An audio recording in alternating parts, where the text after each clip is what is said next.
എല്ലാവർക്കും നമസ്കാരം. കഴിഞ്ഞ ക്ലാസ്സിൽ നമ്മൾ പ്ലസ് ടുവിൻ്റെ ചാപ്റ്റർ സെക്കൻഡിലെ ഭൂമിയുടെ ഉത്ഭവവും പരിണാമവും എന്ന ചാപ്റ്ററിലെ ഫസ്റ്റ് പാർട്ടായിട്ടായിരുന്നു നമ്മൾ അതിൻ്റെ പകുതി ഭാഗം ചെയ്തത്. ഇന്നത്തെ വീഡിയോയിൽ നമ്മൾ അതിൻ്റെ ബാക്കി ഭാഗം പാർട്ട് 2 ആയിട്ടാണ് നമ്മൾ ചെയ്യുന്നത്. പാർട്ട് 1 കാണാത്തവർ അത് കാണുക, എന്നിട്ട് പാർട്ട് 2 കാണുക. നമുക്ക് ക്വസ്റ്റ്യനിലേക്ക് കടക്കാം. 70ാമത്തെ ക്വസ്റ്റ്യൻ. 69 ക്വസ്റ്റ്യൻ വരെ നമ്മൾ ആദ്യത്തെ പാർട്ട് ചെയ്തിരുന്നു. 70ാമത്തെ ക്വസ്റ്റ്യൻ, ഒരു നക്ഷത്രത്തിന് ചുറ്റും ജീവന് നിലനിൽക്കാൻ അനുയോജ്യമായ താപനിലയുള്ള ജലം ദ്രാവക അവസ്ഥയിൽ കാണപ്പെടുന്ന മേഖലയെ പൊതുവായി വിളിക്കുന്ന പേരെന്ത്? ഗോൾഡിലോക്സ് സോൺ എന്നാണ് വിളിക്കുന്നത്, അല്ലെങ്കിൽ ഹാബിറ്റബിൾ സോൺ. 71ാമത്തെ ക്വസ്റ്റ്യൻ, സൂര്യന്റെയും മറ്റ് ഗ്രഹങ്ങളുടെയും ഉത്ഭവത്തിന് കാരണമായ ഭീമാകാരമായ പ്രപഞ്ചവാതക മേഘപടലത്തെ പറയുന്ന പേരെന്ത്? ഉത്തരം സോളാർ നെബുല. ആദ്യകാലത്ത് ഭൂമിയിൽ വൻതോതിൽ അഗ്നിപർവ്വത സ്ഫോടനങ്ങൾ നടന്നപ്പോൾ അന്തരീക്ഷത്തിലേക്ക് പുറന്തള്ളപ്പെട്ട പ്രധാന വാതകങ്ങൾ ഏവ? Water vapour, nitrogen, carbon dioxide, methane, ammonia. 73ാമത്തെ ക്വസ്റ്റ്യൻ, ഭൂമിയിലെ സമുദ്രങ്ങളിലെ ജലം മുഴുവൻ നീരാവിയായി മാറി അന്തരീക്ഷം അത്യന്തം ചൂടുപിടിക്കുന്ന പ്രതിഭാസത്തിന് പറയുന്ന പേരെന്താണ്? Runway greenhouse effect.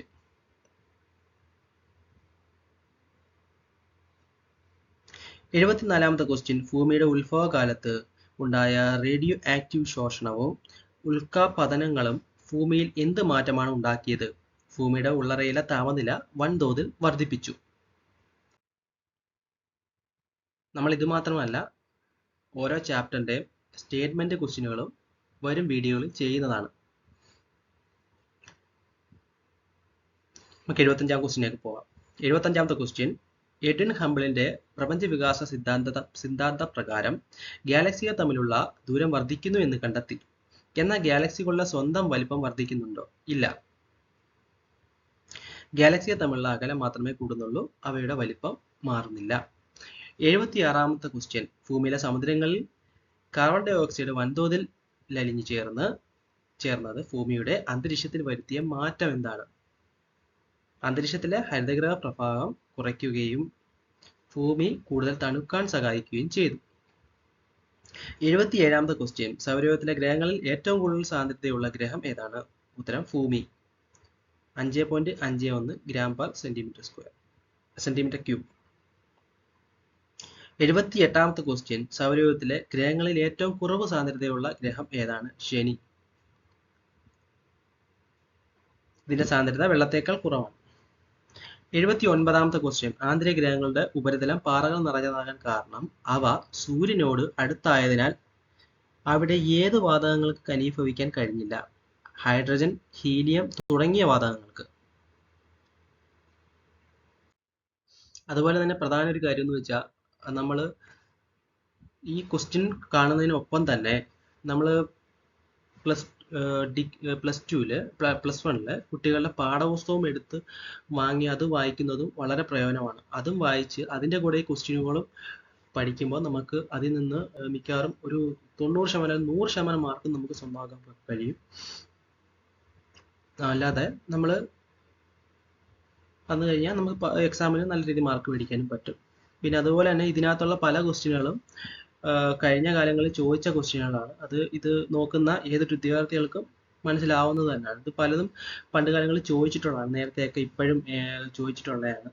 KS-നും degree level എക്സാമിനും പിന്നെ അങ്ങനെയൊക്കെയുള്ള ഡിഗ്രി ലെവൽ എക്സാമിനുകൾക്കെല്ലാം പല ഡിഗ്രി ലെവൽ എക്സാമിനൊക്കെ ചോദിച്ചിട്ടുള്ള ക്വസ്റ്റ്യനുകളാണ് ഇതൊക്കെ.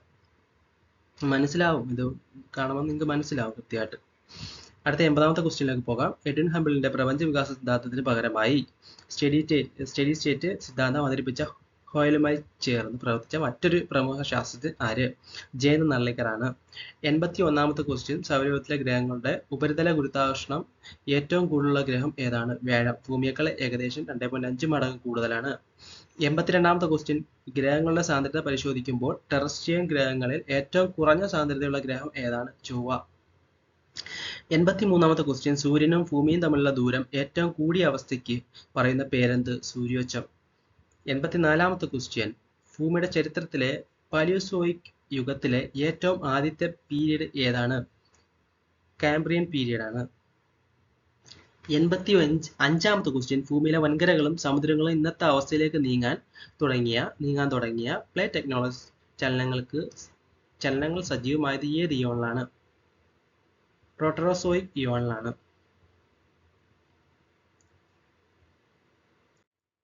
86ാമത്തെ ക്വസ്റ്റ്യൻ, ആദ്യകാല അന്തരീക്ഷത്തിൽ വലിയ അളവിൽ ഉണ്ടായിരുന്ന കാർബൺ ഡൈ ഓക്സൈഡ് വൻതോതിൽ കുറഞ്ഞത് ഭൂമിയുടെ ഏത് പ്രതിഭാസത്തിന് കാരണമായി? ഉത്തരം, ഭൂമിയുടെ താപനില കുറയുകയും ഐസ് ഏജസ് രൂപപ്പെടുകയും ചെയ്തു, അതായത് മഞ്ഞുകൾ രൂപപ്പെടുകയും ചെയ്തു. 87ാമത്തെ ക്വസ്റ്റ്യൻ, ഭൂമിയിലെ ശിലാമണ്ഡലം രൂപപ്പെട്ട ശേഷം നടന്ന ഏറ്റവും വലിയ ഭൂമിശാസ്ത്രപരമായ മാറ്റം ഏതാണ്? വൻകരകളുടെ വിള്ളലും അവയുടെ ചലനവും. 88ാമത്തെ ക്വസ്റ്റ്യൻ, ആദ്യകാല അന്തരീക്ഷത്തിൽ ഉണ്ടായിരുന്ന അമോണിയവും മീഥേനും പിന്നീട് എന്തായി മാറിയാണ് ഓക്സിജൻ സമ്പുഷ്ടമായ അന്തരീക്ഷം ഉണ്ടായത്? പ്രകാശ സംശ്ലേഷണം നടത്തിയ ബാക്ടീരിയകളുടെ പ്രവർത്തന ഫലമായി അവ വിടുകയും ഓക്സിജൻ പുറത്തുവരികയും ചെയ്തു. 89ാമത്തെ ക്വസ്റ്റ്യൻ, സൂര്യനെ ചുറ്റുന്ന ഗ്രഹങ്ങൾക്കും ഉപഗ്രഹങ്ങൾക്കും പുറമെ സൗരയൂഥത്തിൽ കാണപ്പെടുന്ന ഏറ്റവും ചെറിയ പാറക്കഷ്ണങ്ങൾ ഏവ? ചിഹ്നഗ്രഹങ്ങളാണ് ഉത്തരം. 90ാമത്തെ ക്വസ്റ്റ്യൻ, ഭൂമിയുടെ ഉപരിതലത്തിൽ ജലം ദ്രാവകാവസ്ഥയിൽ നിലനിൽക്കാൻ പ്രധാന കാരണമെന്ത്? ഉത്തരം, ഭൂമിയുടെ ഉപരിതല താപനില ജലത്തിന്റെ മെൽറ്റിംഗ് പോയിന്റിനും ബോയിലിംഗ് പോയിന്റിനും ഇടയിലായതുകൊണ്ടാണ്. 91ാമത്തെ ക്വസ്റ്റ്യൻ, കാംബ്രിയൻ എക്സ്പ്ലോഷൻ എന്നത് എന്താണ്? കാംബ്രിയൻ പീരീഡിൽ ഭൂമിയിൽ ജീവന്റെ വൈവിധ്യം വൻതോതിൽ വർദ്ധിക്കുകയും സങ്കീർണമായ ജീവികൾ പെട്ടെന്ന് പ്രത്യക്ഷമാവുകയും ചെയ്ത പ്രതിഭാസത്തെയാണ്. 92ാമത്തെ ക്വസ്റ്റ്യൻ, ഭൂമിയുടെ കാമ്പ് അതായത് കോറ് നിർമ്മിതമായിരിക്കുന്നത് പ്രധാനമായും ഏത് ലോഹങ്ങൾ കൊണ്ടാണ്? ഇരുമ്പ്, നിക്കൽ കൊണ്ടാണ്. ഇവയെ നമ്മൾ നിഫെ എന്നാണ് വിളിക്കുന്നത്. നൈഫ്. 93ാമത്തെ ക്വസ്റ്റ്യൻ, സൗരയൂഥത്തിലെ ഗ്രഹങ്ങളിൽ ഏറ്റവും കൂടുതൽ ഉപഗ്രഹങ്ങളുള്ള രണ്ടാമത്തെ ഗ്രഹം ഏതാണ്? വ്യാഴം. 1ാം സ്ഥാനത്ത് ശനിയാണ്. 94ാമത്തെ ക്വസ്റ്റ്യൻ, സൂര്യനോട് ഏറ്റവും അടുത്ത 4 ഗ്രഹങ്ങളെ എന്തുകൊണ്ടാണ് ടെറസ്ട്രിയൽ പ്ലാനറ്റ് അല്ലെങ്കിൽ ഭൂമിയെപ്പോലെയുള്ള ഗ്രഹങ്ങൾ എന്ന് വിളിക്കുന്നത്? അവ ഭൂമിയെപ്പോലെ തന്നെ പാറകളും ലോഹങ്ങളും കൊണ്ട് നിർമ്മിതമായതിനാലും ഉയർന്ന സാന്ദ്രതയുള്ളതിനാലും ആണ്. 95ാമത്തെ ക്വസ്റ്റ്യൻ, പ്രപഞ്ച ചരിത്രത്തിൽ കോസ്മിക് മൈക്രോവേവ് ബാക്ക്ഗ്രൗണ്ട് റേഡിയേഷൻ എന്തുമായി ബന്ധപ്പെട്ടിരിക്കുന്നു? മഹാവിസ്ഫോടനത്തിന് തെളിവായി പ്രപഞ്ചത്തിൽ ഇന്നും അവശേഷിക്കുന്ന ദുർബലമായ റേഡിയോ തരംഗങ്ങൾ. 96ാമത്തെ ക്വസ്റ്റ്യൻ, ഭൂമിയുടെ ഉപരിതലത്തിൽ പണ്ട് വീണിരുന്ന ഉൽക്കാപിണ്ഡങ്ങൾ ശാസ്ത്രജ്ഞർക്ക് ഏത് വിവരമാണ് നൽകിയത്? ഉത്തരം, ഭൂമിയുടെ പ്രായവും അതിന്റെ ആന്തരിക ഘടന രൂപപ്പെട്ട പദാർത്ഥങ്ങളെ കുറിച്ചുമുള്ള വിവരങ്ങൾ. എന്നുവെച്ചാൽ ഉൽക്കകളും ഭൂമിയും ഒരേ കാലത്താണ് രൂപപ്പെട്ടത്. 97ാമത്തെ ക്വസ്റ്റ്യൻ, ഭൂമിയിൽ ജീവൻ ഉത്ഭവിച്ച ആദ്യകാലത്ത് അന്തരീക്ഷത്തിൽ ഒട്ടും തന്നെ ഇല്ലാതിരുന്ന എന്നാൽ ഇന്ന് ജീവന്റെ നിലനിൽപ്പിന് ഏറ്റവും അത്യാവശ്യമായ വാതകം ഏതാണ്? സ്വതന്ത്ര ഓക്സിജൻ. ആദ്യകാലത്ത് ഇത് മറ്റ് മൂലകങ്ങളുമായൊക്കെ ചേർന്ന് ഓക്സൈഡുകളുടെ രൂപത്തിലായിരുന്നു. 98ാമത്തെ ക്വസ്റ്റ്യൻ, പ്രപഞ്ചത്തിന്റെ വികാസത്തെക്കുറിച്ചുള്ള സിദ്ധാന്തങ്ങളിൽ ഹബിൾസ് ലോ പ്രകാരം ഒരു ഗാലക്സി നമ്മളിൽ നിന്ന് അകന്നു പോകുന്നതിന്റെ വേഗത എന്തിനെ ആശ്രയിച്ചിരിക്കുന്നു? ആ ഗാലക്സി നമ്മളിൽ നിന്ന് എത്ര ദൂരത്തിലാണോ അതിനെ ദൂരം കൂടും തോറും അകന്നു പോകുന്ന വേഗതയും കൂടും. 99ാമത്തെ ക്വസ്റ്റ്യൻ, സൗരയൂഥത്തിലെ ഗ്രഹങ്ങളിൽ സൂര്യനെ ഒരു തവണ വലം വെക്കാൻ ഏറ്റവും കൂടുതൽ സമയം എടുക്കുന്ന ഗ്രഹം ഏതാണ്? നെപ്റ്റ്യൂൺ, ഏകദേശം 165 വർഷങ്ങൾ. 100ാമത്തെ ക്വസ്റ്റ്യൻ, സ്വന്തം അച്ചുതണ്ടിൽ ഏറ്റവും വേഗത്തിൽ കറങ്ങുന്ന ഗ്രഹം ഏതാണ്? വ്യാഴം. കറങ്ങാൻ വെറും 9 മണിക്കൂറും 56 മിനിറ്റും മാത്രം മതി. സ്വന്തം അച്ചുതണ്ടിൽ ഏറ്റവും വേഗത്തിൽ കറങ്ങുന്ന ഗ്രഹം ഏതാണ്? വ്യാഴം. 101ാമത്തെ ക്വസ്റ്റ്യൻ, സൗരയൂഥത്തിലെ വലിയ ഗ്രഹങ്ങളായ വ്യാഴം, ശനി എന്നിവയുടെ അന്തരീക്ഷത്തിൽ ഇന്നും പ്രധാനമായി അടങ്ങിയിരിക്കുന്ന വാതകങ്ങളേവ? ഹൈഡ്രജനും ഹീലിയവും. നമ്മൾ വീഡിയോ കാണുന്നതിനൊപ്പം തന്നെ ഇത് അപ്പോൾ അത് നോട്ട് ചെയ്യാൻ ഒരു ബുക്കിലൊക്കെ നോട്ട് ചെയ്യാൻ പറ്റുവാണെങ്കിൽ വളരെ ഗുണമായിരിക്കും. നമുക്ക് എക്സാം സമയമാകുമ്പോഴേക്കും വീഡിയോ കാണുന്നതിനേക്കാളും നല്ലത് ബുക്ക് എടുത്ത് വായിക്കുന്നത് തന്നെയാണ്. 102ാമത്തെ ക്വസ്റ്റ്യൻ. ഭൂമിയുടെ ഉപരിതലത്തിൽ ഇന്ന് കാണുന്ന വൻകരകളുടെയും സമുദ്രങ്ങളുടെയും അടിത്തറ പാകിയ ഭൂമി തണുത്തുറഞ്ഞ കാലഘട്ടം ഏത് ഇയോണിലാണ് ഉൾപ്പെടുന്നത്? Archaean aeon. 103ാമത്തെ ക്വസ്റ്റ്യൻ. തുടക്കത്തിൽ നിഹാരികയ്ക്കുള്ളിൽ അതായത് നെബുലയ്ക്കുള്ളിൽ വാതകക്കൂട്ടങ്ങൾ രൂപപ്പെടാൻ കാരണമായ പ്രകൃതിയിലെ അടിസ്ഥാന ബലം ഏതാണ്? ഗുരുത്വാകർഷണ ബലം, ഗ്രാവിറ്റേഷണൽ ഫോഴ്സ്. 104ാമത്തെ ക്വസ്റ്റ്യൻ. സൗരയൂഥത്തിലെ ഗ്രഹങ്ങളെ സ്വന്തം അച്ചുതണ്ടിൽ ഏറ്റവും സാവധാനം കറങ്ങുന്ന, അതായത് ഒരു ദിവസം തീർക്കാൻ ഏറ്റവും കൂടുതൽ ദിവസം എടുക്കുന്ന ഗ്രഹം ഏതാണ്? ശുക്രൻ. 105ാമത്തെ ക്വസ്റ്റ്യൻ.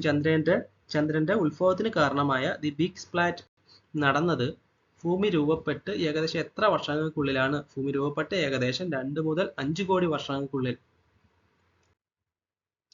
106ാമത്തെ ക്വസ്റ്റ്യൻ. ഭൂമിയിലെ സമുദ്രങ്ങൾ രൂപപ്പെടുന്നത് ഭൂമിയുടെ ഉത്ഭവത്തിന് ശേഷം ഏകദേശം എത്ര വർഷങ്ങൾ കഴിഞ്ഞപ്പോഴാണ്? ഭൂമി രൂപപ്പെട്ട് 50 കോടി വർഷങ്ങൾക്കുള്ളിൽ, ഏകദേശം 400 കോടി വർഷങ്ങൾക്ക് മുമ്പ്. 107ാമത്തെ ക്വസ്റ്റ്യൻ. ഭൂമിയിൽ ജീവന്റെ സാന്നിധ്യം ഉണ്ടായതിന്റെ ഏറ്റവും പഴക്കമുള്ള ഫോസിലുകൾ കണ്ടെത്തിയിട്ടുള്ളത് ഏത് തരം നീലഹരിത പായലുകളുടേതാണ്? Blue green algae. ഉദാഹരണം സ്ട്രോമാറ്റോലൈറ്റ്സ്. ഭൂമിയിൽ ജീവന്റെ സാന്നിധ്യം കണ്ടെത്തിയ ആദ്യകാല സ്ട്രോമാറ്റോലൈറ്റ്സ് എന്ന ഫോസിലുകളുടെ പ്രായം എത്രയാണ്? ഏകദേശം 3.5 ബില്യൺ, 350 കോടി വർഷങ്ങൾ. 109ാമത്തെ ക്വസ്റ്റ്യൻ. സൗരയൂഥത്തിലെ ഗ്രഹങ്ങളിൽ സൂര്യനെ ചുറ്റാൻ ഏറ്റവും കുറഞ്ഞ സമയം എടുക്കുന്ന ഗ്രഹം ഏതാണ്? ബുധൻ, വെറും 88 ദിവസങ്ങൾ. 110ാമത്തെ ക്വസ്റ്റ്യൻ. വ്യാഴം, ശനി, യുറാനസ്, നെപ്റ്റ്യൂൺ എന്നീ ഭാഗ്യഗ്രഹങ്ങളെ പൊതുവായി വിളിക്കുന്ന മറ്റൊരു പേരെന്ത്? ജോവിയൻ ഗ്രഹങ്ങൾ. 111ാമത്തെ ക്വസ്റ്റ്യൻ. സൂര്യന്റെ ഉപരിതല താപനില എത്രയാണ്? ഏകദേശം 6000 ഡിഗ്രി സെൽഷ്യസ് അല്ലെങ്കിൽ 5778 കെൽവിൻ. 112ാമത്തെ ക്വസ്റ്റ്യൻ. ഭൂമിയിലെ ജലാശയങ്ങളിൽ പ്രകാശസംശ്ലേഷണം വഴി ആദ്യമായി ഓക്സിജൻ ഉൽപ്പാദിപ്പിച്ചു തുടങ്ങിയ സൂക്ഷ്മജീവികൾ ഏവ? സയനോബാക്ടീരിയകൾ, നീലഹരിത പായലുകൾ. 113ാം ക്വസ്റ്റ്യൻ. പ്രപഞ്ച ചരിത്രത്തെയും ജീവന്റെ പരിണാമത്തെയും കൃത്യമായി രേഖപ്പെടുത്തിയിരിക്കുന്ന ശാസ്ത്രീയ കലണ്ടറിന് പറയുന്ന പേരെന്ത്? Geological time scale. 114ാമത്തെ ക്വസ്റ്റ്യൻ. എഡ്വിൻ ഹബിൾ പ്രപഞ്ചം വികസിക്കുന്നു എന്ന് കണ്ടെത്തിയ പ്രതിഭാസത്തെ ശാസ്ത്രലോകത്ത് പൊതുവായി വിളിക്കുന്ന പേരെന്ത്? റെഡ്ഷിഫ്റ്റ് എന്നാണ്. അകന്നുപോകുന്ന പ്രകാശ തരംഗങ്ങളുടെ നീളം കൂടുന്ന പ്രതിഭാസം.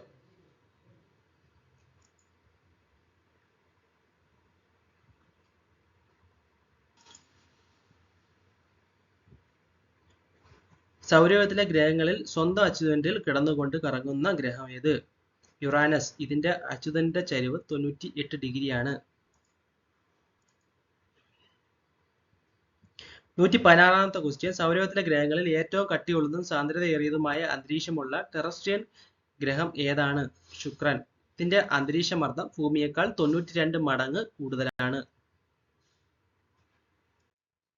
117ാമത്തെ ക്വസ്റ്റ്യൻ. ഭൂമിയുടെ അന്തരീക്ഷത്തിന്റെ പരിണാമത്തിൽ വൻതോതിൽ നീരാവി ഘനീഭവിച്ച് മഴയായി പെയ്ത് സമുദ്രങ്ങൾ നിറഞ്ഞപ്പോൾ അന്തരീക്ഷത്തിൽ നിന്നും വലിയ അളവിൽ അപ്രത്യക്ഷമായ വാതകം ഏതാണ്? Carbon dye oxide. മഴവെള്ളത്തിലലിഞ്ഞ് ഇത് സമുദ്രങ്ങളിൽ പാറകളിൽ കാർബണേറ്റ് ആയി നിക്ഷേപിക്കപ്പെട്ടു. 118ാമത്തെ ക്വസ്റ്റ്യൻ. ഭൂമിയുടെ ചരിത്രത്തിൽ ഡൈനോസറുകൾ പൂർണ്ണമായി വംശനാശം സംഭവിച്ച ക്രെറ്റേഷ്യസ് പീരിയഡ് ഏത് യുഗത്തിലാണ് ഉൾപ്പെടുന്നത്? മീസോസോയിക് ഇറയിലാണ്. 119ാമത്തെ ക്വസ്റ്റ്യൻ. സൗരയൂഥത്തിലെ ഗ്രഹങ്ങളിൽ സൂര്യനിൽ നിന്നുള്ള ദൂരം അളക്കാൻ ഉപയോഗിക്കുന്ന ജ്യോതിശാസ്ത്ര യൂണിറ്റ് ഏതാണ്? ഉത്തരം ഭൂമിയും സൂര്യനും തമ്മിലുള്ള ശരാശരി ദൂരം, അതായത് 1 astronomical unit 149.6 million kilometre. 1 astronomical unit 149.6 million kilometre. 120ാമത്തെ ക്വസ്റ്റ്യൻ. ഈ ജ്യോതിശാസ്ത്ര യൂണിറ്റ് പ്രകാരം സൂര്യനിൽ നിന്നും ഏറ്റവും അകലെയുള്ള നെപ്റ്റ്യൂൺ ഗ്രഹത്തിലേക്കുള്ള ദൂരം എത്രയാണ്? 30.058 AU. 121ാമത്തെ ക്വസ്റ്റ്യൻ.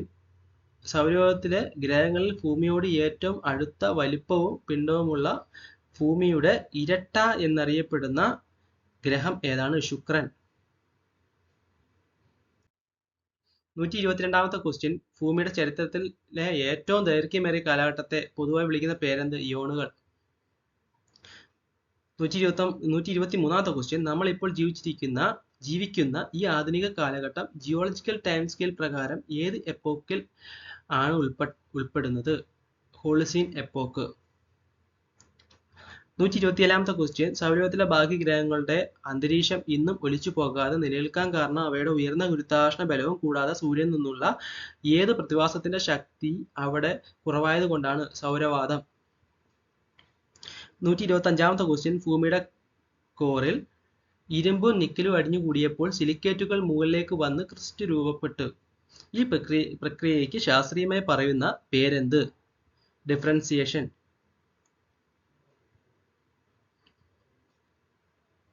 പാളികളായുള്ള തിരിവ്.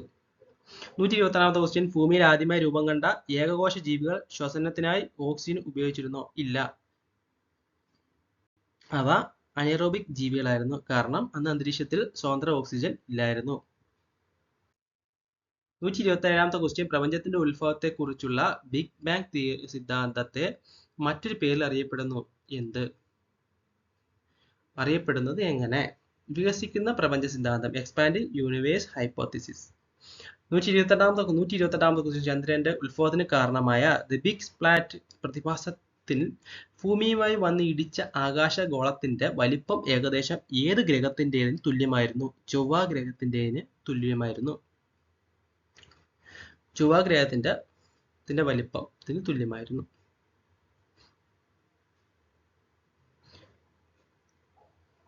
129ാമത്തെ ക്വസ്റ്റ്യൻ, എഡ്വിൻ ഹബിളിന്റെ പ്രപഞ്ച വികാസ സിദ്ധാന്തത്തിന് പകരമായി സ്റ്റഡി സ്റ്റേറ്റ് സിദ്ധാന്തം, സ്ഥിരസ്ഥിതി സിദ്ധാന്തം അവതരിപ്പിച്ച ഹോയലുമായി ചേർന്ന് പ്രവർത്തിച്ച മറ്റൊരു പ്രമുഖ ശാസ്ത്രജ്ഞൻ ആരാണ്? ജയന്ത് നാർലിക്കർ ആണ്. 130ാമത്തെ ക്വസ്റ്റ്യൻ, സൗരയൂഥത്തിലെ ഗ്രഹങ്ങളുടെ ഉപരിതല ഗുരുത്വാകർഷണം ഏറ്റവും കൂടുതലുള്ള ഗ്രഹം ഏതാണ്? വ്യാഴം. ഭൂമിയേക്കാൾ ഏകദേശം 2.5 മടങ്ങ് കൂടുതലാണ്. 131ാമത്തെ ക്വസ്റ്റ്യൻ, ഗ്രഹങ്ങളുടെ സാന്ദ്രത പരിശോധിക്കുമ്പോൾ ടെറസ്ട്രിയൻ ഗ്രഹങ്ങളിൽ ഏറ്റവും കുറഞ്ഞ സാന്ദ്രതയുള്ള ഗ്രഹം ഏതാണ്? ചൊവ്വ. 132ാമത്തെ ക്വസ്റ്റ്യൻ, സൂര്യനും ഭൂമിയും തമ്മിലുള്ള ദൂരം ഏറ്റവും കൂടിയ അവസ്ഥയ്ക്ക് പറയുന്ന പേരെന്താണ്? സൂര്യോച്ചം. ജൂലൈ മാസങ്ങളിലാണ് സംഭവിക്കുന്നത്. ഭൂമിയുടെ ചരിത്രത്തിലെ പാലിയോസോയിക് യുഗത്തിലെ ഏറ്റവും ആദ്യത്തെ പീരീഡ് ഏതാണ്? Cambrian period. 134ാമത്തെ ക്വസ്റ്റ്യൻ, ഭൂമിയിലെ വൻകരകളും സമുദ്രങ്ങളും ഇന്നത്തെ അവസ്ഥയിലേക്ക് നീങ്ങാൻ തുടങ്ങിയ പ്ലേറ്റ് ടെക്ടോണിക് ചലനങ്ങൾ സജീവമായത് ഏത് ഇയോണിലാണ്? പ്രൊട്രോസോയിക് ഇയോണിലാണ്. Plate tectonics. 135ാമത്തെ ക്വസ്റ്റ്യൻ, ആദ്യകാല അന്തരീക്ഷത്തിൽ വലിയ അളവിലുണ്ടായിരുന്ന കാർബൺ ഡൈ ഓക്സൈഡ് വൻതോതിൽ കുറഞ്ഞത് ഭൂമിയിൽ ഏത് പ്രതിഭാസത്തിന് കാരണമായി? ഭൂമിയുടെ താപനില കുറയുകയും ഐസ് ഏജസ് രൂപപ്പെടുകയും ചെയ്തു. 136ാമത്തെ ക്വസ്റ്റ്യൻ, ഒരു നക്ഷത്രത്തിന്റെ ആയുസ് അവസാന ഘട്ടത്തിലേക്ക് കടക്കുമ്പോൾ ഉണ്ടാകുന്ന വമ്പൻ സ്ഫോടനത്തിന് പറയുന്ന പേരെന്ത്? സൂപ്പർനോവ. 137ാമത്തെ ക്വസ്റ്റ്യൻ, സൗരയൂഥ രൂപീകരണ സമയത്ത് ചെറുശകലങ്ങൾ ഗുരുത്വാകർഷണം വഴി ഒട്ടിപ്പിടിച്ച് വലിയ പാറക്കഷണങ്ങളായി മാറിയ പ്രക്രിയയ്ക്ക് പറയുന്ന പേരെന്ത്? ഉത്തരം അക്രീഷൻ. 138ാമത്തെ ക്വസ്റ്റ്യൻ, സൂര്യനിൽ നിന്ന് പുറപ്പെടുന്ന പ്രകാശത്തിന് ഭൂമിയിലെത്താൻ എടുക്കുന്ന സമയം എത്രയാണ്? ഏകദേശം 8 മിനിറ്റ് 20 സെക്കൻഡ്. 8 minute 20 second. ഇത് കുറേ വട്ടം ചോദിച്ചിട്ടുള്ളതാണ്. 139ാമത്തെ ക്വസ്റ്റ്യൻ, പ്രപഞ്ചത്തിന്റെ വികാസം അളക്കുന്നതിന് ശാസ്ത്രജ്ഞർ ഉപയോഗിച്ചിരുന്ന സ്ഥിരാങ്കം ഏതാണ്? ഹബിൾ സ്ഥിരാങ്കം. 140ാമത്തെ ക്വസ്റ്റ്യൻ, ആദ്യകാലത്ത് ഭൂമിയുടെ അന്തരീക്ഷം രൂപപ്പെടാൻ കാരണമായ ഭൂമിയുടെ ഉള്ളിൽ നിന്നുള്ള വാതകങ്ങൾ പുറന്തള്ളപ്പെടുന്ന പ്രക്രിയയ്ക്ക് പറയുന്ന പേരെന്ത്? ഡീഗ്രേസിംഗ്. വാതക വിമുക്തമാക്കൽ. ഇതോടുകൂടി നമ്മുടെ രണ്ടാമത്തെ ചാപ്റ്റർ കഴിഞ്ഞ് ഇതിന്റെ സ്റ്റേറ്റ്മെന്റ് ക്വസ്റ്റ്യനുകളാണ് ഇനിയുള്ളത്. ഇതിന്റെ ഫസ്റ്റ് ചാപ്റ്ററിന്റെ സ്റ്റേറ്റ്മെന്റ് ക്വസ്റ്റ്യൻ തന്നില്ലായിരുന്നു. അതിന്റെയും ഈ രണ്ടാമത്തെ ചാപ്റ്ററിന്റെ സ്റ്റേറ്റ്മെന്റ് ക്വസ്റ്റ്യൻ നമ്മൾ ഉടൻ തന്നെ ഇടുന്നതാണ്. അതുപോലെ തന്നെ SSCRTയിലെ +1 ഉം +2 ആണ് ഇനിയിപ്പം നമ്മൾ തീർക്കുന്നത്. 5 തൊട്ട് അല്ലെങ്കിൽ 1 തൊട്ടോ 5 തൊട്ടോ 10 വരെയുള്ളത് കുറേ വീഡിയോകൾ യൂട്യൂബിലുണ്ട്. അതിനകത്ത് തന്നെ നമ്മൾ ഈ +1ൻ്റെയും +2ൻ്റെയും ചാപ്റ്ററുകൾ കഴിവതും വേഗത്തിൽ തന്നെ നമ്മൾ വീഡിയോകൾ ഇടുന്നതാണ്. അതുകൊണ്ടും പഠിച്ചു കഴിഞ്ഞാൽ ഇനി വരുന്ന എക്സാമിനേക്ക് നല്ല രീതിയിൽ പ്രയോജനപ്പെടാൻ സാധിക്കും. ബാക്കിയുള്ള വീഡിയോകൾ നമ്മൾ 5 തൊട്ട് 10 വരെയുള്ള വീഡിയോകൾ മാക്സിമം ക്വസ്റ്റ്യനുകൾ ചെയ്യുന്നുണ്ട്. ആദ്യം തീർക്കാൻ ഉദ്ദേശിക്കുന്നത് +1ഉം +2 ആണ്. അതിനു മുമ്പ് എക്സാമിന് മുമ്പ് 5 തൊട്ട് +2 വരെ തീർക്കണമെന്നാണ് ആഗ്രഹം. പക്ഷേ പറ്റിയില്ലെങ്കിൽ +1ഉം +2ഉം കൃത്യമായിട്ട് തന്നെ തീർക്കണമെന്ന് തന്നെയാണ് ഉദ്ദേശിച്ചിരിക്കുന്നത്. +1 +2ലെ ഫിസിക്സ്, ബയോളജി, ഫുള്ള് ചാപ്റ്റർ, അതിനകത്ത് ഹിസ്റ്ററി എല്ലാം ഫുള്ള് ചാപ്റ്റർ തീർക്കാൻ ആണ് ഉദ്ദേശിക്കുന്നത്. അത് തീർക്കും. എല്ലാവരും വീഡിയോകളൊക്കെ കാണുക. പ്രയോജനപ്പെടുവാണെങ്കിൽ, നിങ്ങൾക്ക് പ്രയോജനപ്പെടുവാൻ തോന്നുവാണെങ്കിൽ ഒന്ന് സബ്സ്ക്രൈബ് ചെയ്ത് കൂടെ കൂടുക. മാക്സിമം ക്വസ്റ്റ്യനുകളും തരുന്നതായിരിക്കും. മാക്സിമം കിട്ടുന്ന സമയത്ത് വീഡിയോ ചെയ്യുന്നതായിരിക്കും. വീഡിയോ കണ്ടിരുന്ന എല്ലാവർക്കും നന്ദി. Thank you. അടുത്ത വീഡിയോയിൽ കാണാം.